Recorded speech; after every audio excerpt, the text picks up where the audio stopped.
The tank is full, the engine's humming. Those wide open roads are beckoning. So sit back and get ready for Motoring 89. Brought to you by Quaker State. The big Q stands for quality. Always has, always will. This week on Motoring 89. Oh, the cars are gorgeous, sexy, beautiful cars. Sleek looking, they're wonderful. This hotel is based on fun and relaxation if you're willing to spend your time in the 50s.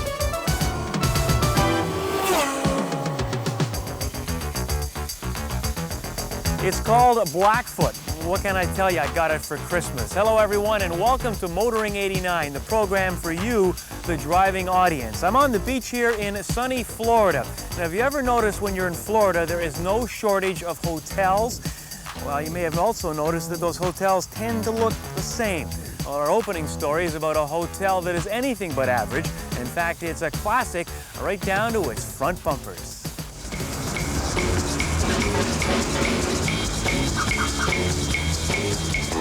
Mr. Deser, the principal owner, bought this hotel approximately 3 years ago. It used to be a Holiday Inn. It took us a half a year to renovate it to a tune to several $1 million. I mean, rooms and lobby, the pool area, and the beach scene. We do have 220 rooms, and each room, normally you have a room number.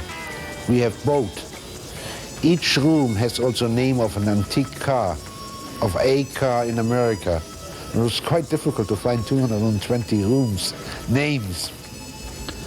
The reaction is a mixed reaction. 60%, 70%, they love it because they know what they're going to expect.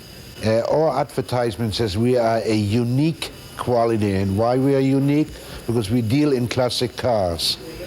Once in a while I hear, what, is this a antique car convention you're having in a hotel? And sometimes it's difficult to explain, no, this is part of the decor in the hotel.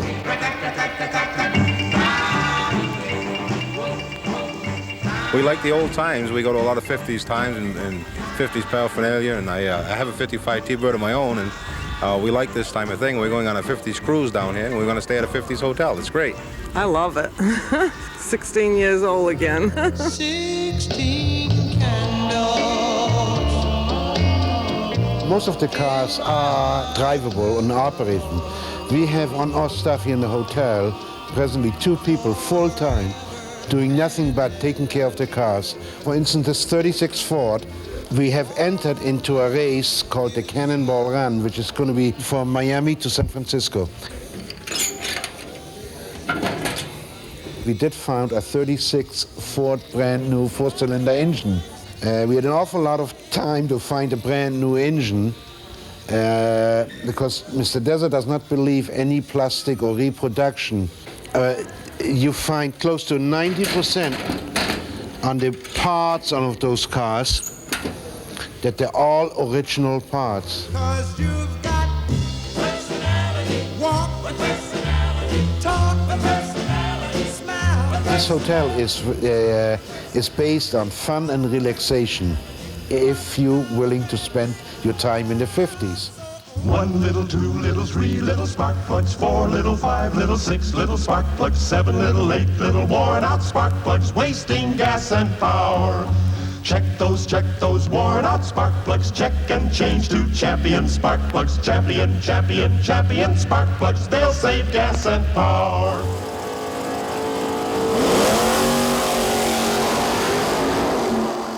There's a rough road ahead with no end in sight. Quaker State engines don't know when to quit. Quaker State is the only motor oil with QSX, quality engineered to exceed every single car maker's Canadian requirements for maximum engine protection. So pistons are protected from friction mile after mile. Valves are protected from wear year in, year out. That's why Quaker State engines run strong and run long. Quaker State engines don't know when to quit. The big Q stands for quality, always has, always will.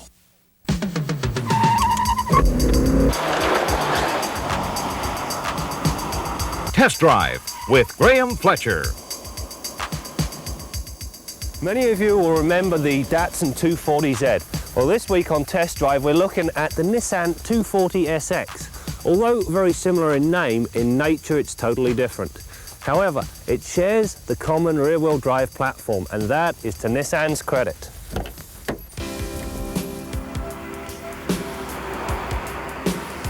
The 240 is offered in two body styles. We chose the fastback for testing. The appearance, while very stylish, is almost generic because you can mistake the 240 for any one of a number of vehicles. The front end has been Porsche-ified, as I like to call it, because of the way they flared the fenders. And when you turn the headlights on, say goodbye to the nice aerodynamic shape because it's destroyed. Nissan's new multi-link rear suspension used 4 arms to control each wheel.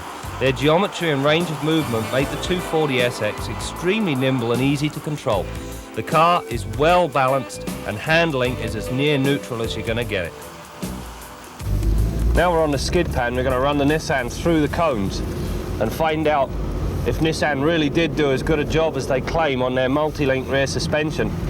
One thing that's evident is that it sits very smooth and it's surprising. It's almost like driving a little go-kart because it's so forgiving. We're about to shatter the peace and quiet of the countryside. We're going to try the Nissan up to 100 kilometers an hour. So if you hang on, we're ready.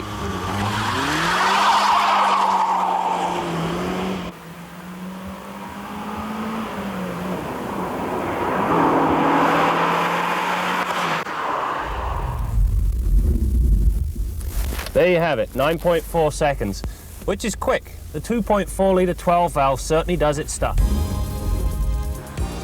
Should be interesting to see how the brakes actually perform with the decelerometer on. Very nice. We're going to be in and around 95 feet. That was very smooth, very efficient.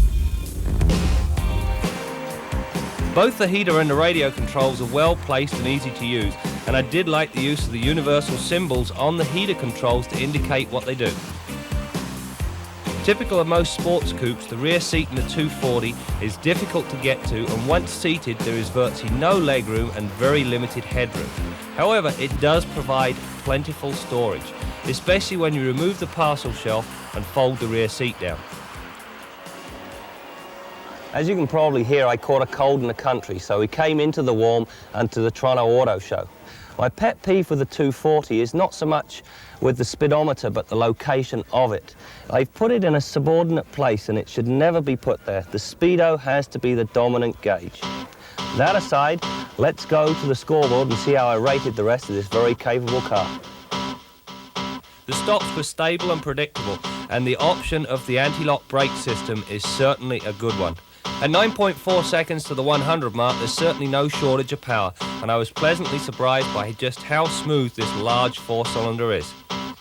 The only way to describe the way the 240 handles is excellent. Nissan have done a great job with their new multi-link rear suspension. I awarded a very high 9 out of 10. Generally, the 240 is a quiet car at 70 decibels, although there was a slight exhaust drone evident on the car we tested. 7 out of 10. During our test, the 240 returned a very respectable average of 29 miles per gallon, or 9.74 litres per 100 kilometres. I was extremely impressed, and so 8 out of 10 goes to the 240.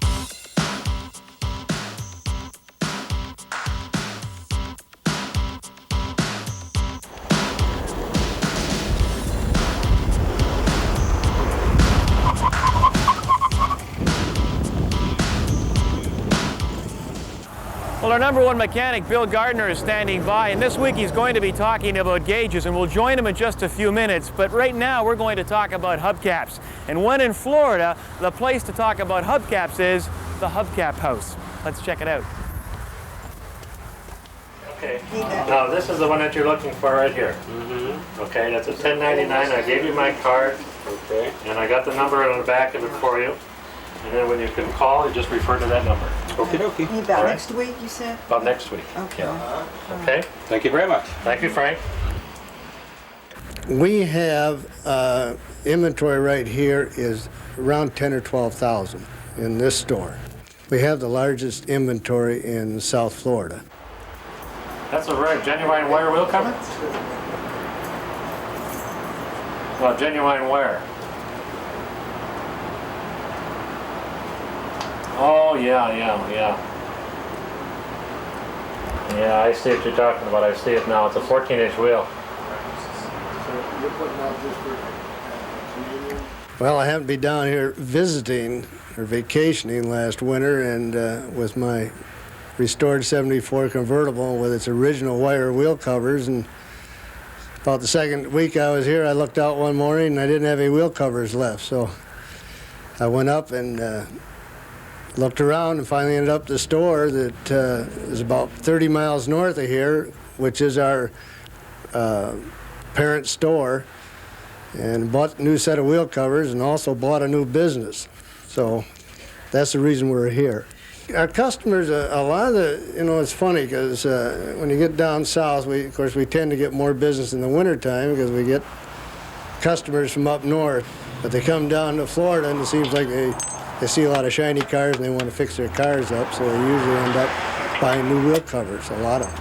I'm a musician, and a friend of mine who plays the piano bought a set of hubcaps here, and I came over to look at them and to see what it was. When he put these on, they made my car look like a brand new car. I'm very impressed with these hubcaps. I've got an 86 Toyota, and this Toyota looks just great now. You were telling me, Jack, you can certainly save money by coming to a store like this one. Right. We got, for instance, we can, this Cadillac wheel cover will, sell from the dealer at about $225, $30, and we can sell it, we will sell it for $75. It's original equipment, and oftentimes we rebuild these wheel covers where they salvage good parts from different wheel covers and we reassemble one just like new, and that's what this is. Okay, Jack, thanks a lot. Well, I got what I was looking for, and incidentally, if you are looking for that one special hubcap, we'll have the address of the hubcap house at the end of the show. But up now, our resident mechanic, Bill Gardner. Now, everybody's familiar with the operation, of course, of the speedometer and the fuel gauge. Those are monitored closely. But you should be cognizant of the idiot lights or gauges as well. And on the initial startup, make sure that all these lights come on to test. The oil and volt light are on when you turn the key on. And when you turn to the crank position, the temperature light and brake warning light should come on to test. That verifies that those circuits are functional and all these lights are good. All the bulbs are functional. If any of those idiot lights should ever flash on while you're driving or stay on consistently, it's an indication there's a problem. Don't second guess it. Get the car to the side of the road at the first opportunity where you can do so safely. Make a visual inspection. Try and determine if it's safe to continue. Now, gauges, they're a different story. Just like the idiot lights, these gauges tell you a story about what's going on under the hood. Voltmeter, for example, we turn the key on, it reads battery voltage, 12 volts. We start the car, it now reads 14.5. That's the output of the alternator. If it drops below 14 volts while the engine's running, that's an indication that you could have a slipping fan belt, broken fan belt, or a problem with the alternator itself. In any case, it's telling you to get it checked out. Right now, the oil pressure gauge is reading what it was at the last time the car was shut off. Turn the key on, it'll zero. Start the car up, we should have oil pressure. It's kind of high right now because the engine oil is cold and it's quite thick. When the engine's running, you should have at least 10 pounds of oil pressure for every 1,000 engine RPM. The pressure may drop somewhat, but it should never drop down into the orange area while you're driving. If it does, pull the car over right away. You're probably low on oil. Speedometer, pretty obvious, vehicle road speed. Tachometer, engine RPM. If it's a standard, helps you judge your shift points. If it's an automatic, not much you can do about it, but don't let it go into the red. Fuel gauge, pretty straightforward. Everybody should know how one of those works. Coolant temperature, another important one to monitor. When we first start the car, it goes all the way to the top to test that it does function. We start the car, we'll get a reading. The engine's cold right now. As it warms up, the gauge will climb and level off. If the gauge ever finds its way up to the top here into the orange zone, that's an indication of an overheated engine. Could be low on coolant, broken fan belt, obstructed radiator, or something like that. In any case, it's something that should be checked out.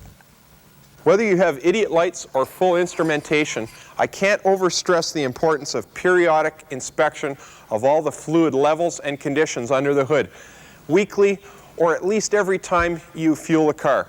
Check the oil, the coolant level, power steering and brake fluid, and the belts and hoses. It's a very important inspection. Until next week when we're under the hood looking at spark plugs, I'm Bill Gardner for Motoring 89.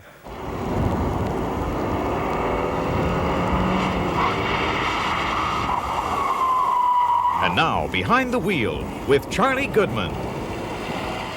We're going to start this season doing something that a lot of people do in the spring. We're going to look at new cars. So we're at this Nissan dealership to look at a car that fits our choice of lifestyle in a four-door sports sedan. One of the convenient safety features that I appreciate is this low sill on the trunk that makes it very easy to load and unload objects and could just help you from having an injured back. Another necessary safety item that you should insist upon is a right-hand door mirror. After all, 3 eyes looking to the rear are far better than 2. And don't forget the importance of the tires. I'm very happy to see that most cars today are coming with all-season radials. Since you have chosen a four-door sedan, there are other safety factors that you should consider. Of great importance is the outboard safety harness here, which is much more valuable in a collision than the old lap-type harness where you could injure internal organs.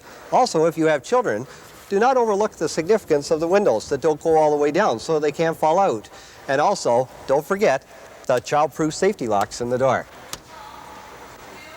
We have moved to the interior now to check out this car from the driver's perspective. Over to the glove box. With the seatbelt done up, I can easily get into the glove box to retrieve, what else? My gloves.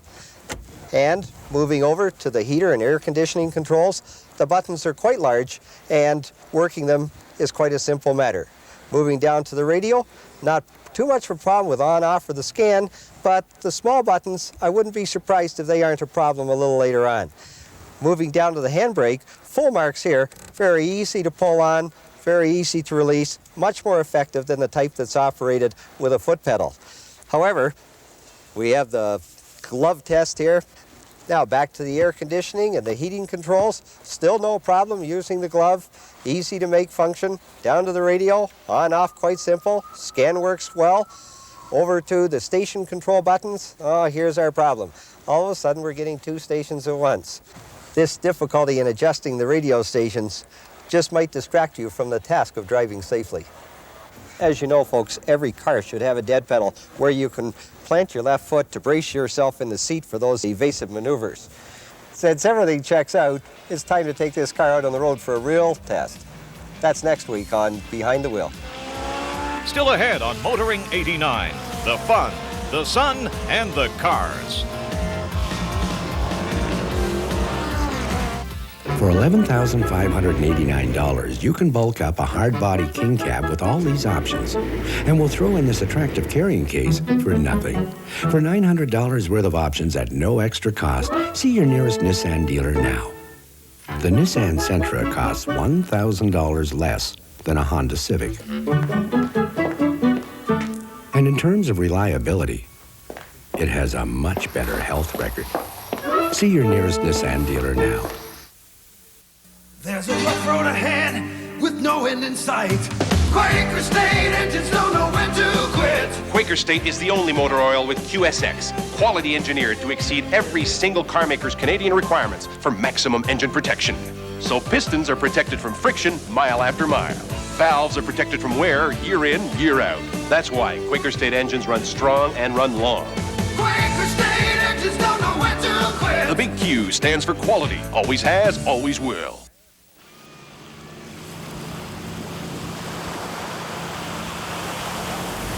Behind me is the Atlantic Ocean off southern Florida. Now, if you look really hard out there, you might be able to see Freeport in the Bahamas. And if you look really, really hard, you may see some vintage cars and our very own Steve Grant.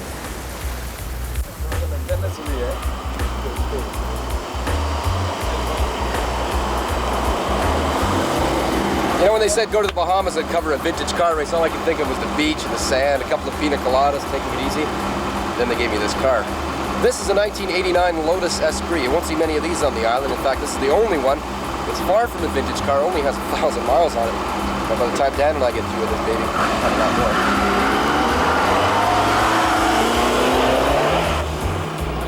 Someone say Lotus? Well, how about a Mercedes, or a Jag, or even a Porsche?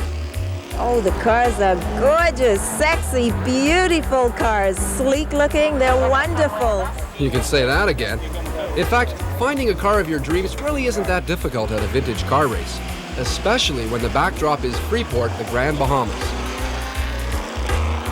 Well, the Freeport event, it's the Grand Bahama Vintage Grand Prix, and it's really a revival of the Nassau Speed Weeks. The last 2 years of the Speed Weeks were actually run here in Freeport, and we picked up on that. There was an event in 84, 86, 87, and this event, which is early 89. The race has grown tremendously. Every year, we see a great percentage of increase in the number of cars that participate in the Grand Bahama Vintage Grand Prix, as well as the number of people who come here to enjoy the event and as friends or relatives of the drivers. At this event in Freeport, we have 7 different race groups, and we divide our groups by design of car, age, and engine displacement. We have 7 groups here, 110 cars. Anywhere from a 1952 Pajero up through a 1972 Ferrari.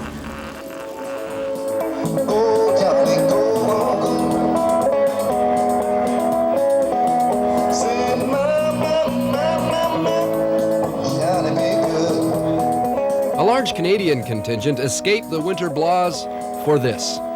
Oh, and they even managed to get some racing in, too.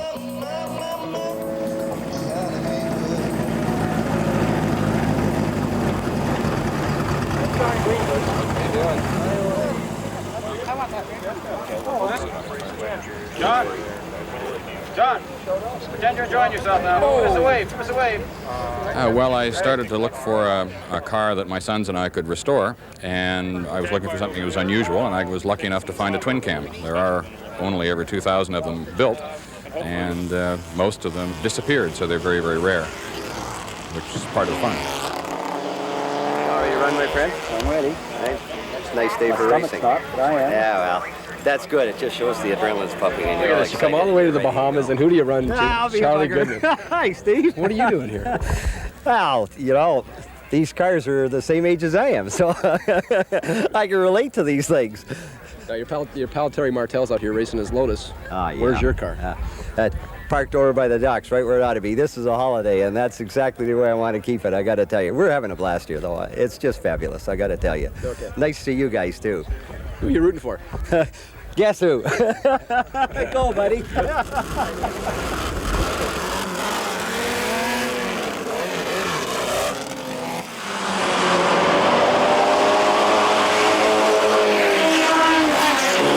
It's largely for enjoyment.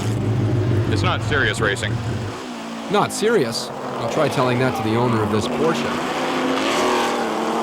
I didn't say it was slow, but it's considered bad form to go out there and embarrass yourself or bend anything. Tell me about this 70 Mustang. It seems to be the real crowd favorite around here. Yeah, I think the Islanders kind of like it. Everybody's jumping around and just betting and whatever else, and they're all out there, black Mustang, black Mustang. It must be because of the noise.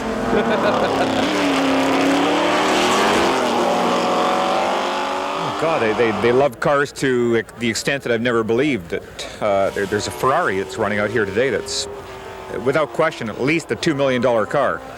And to have the nerve to take a $2 million car on a road circuit, I don't know how the guy does it. I couldn't possibly think about taking a 1A or a Van Gogh painting out and risking throwing it like a Frisbee, and that's basically what this guy's doing with his Ferrari. We have Formula Vs here that are worth $5,000 all the way up to the $2 million cars. So people are here to have a good time. You know, we have more parties than races. And it's been a great week for parties, as you know, because I've seen you at a few of them, Steve.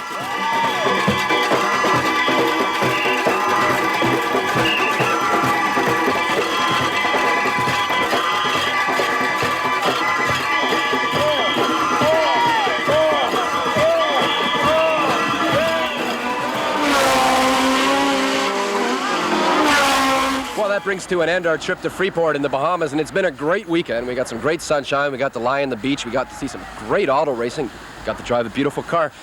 But you know, it's not as easy as you think. I mean, we had a lot of heavy equipment to carry, we got sand in our shoes, we had to lug the stuff. Steve, we have a volleyball game going on. What'd I tell you? More work. I'm Steve Grant for Motoring 89.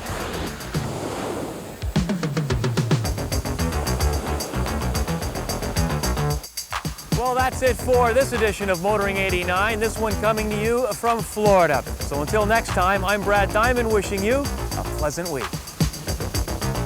Motoring 89 is brought to you by Quaker State. The big Q stands for quality. Always has, always will.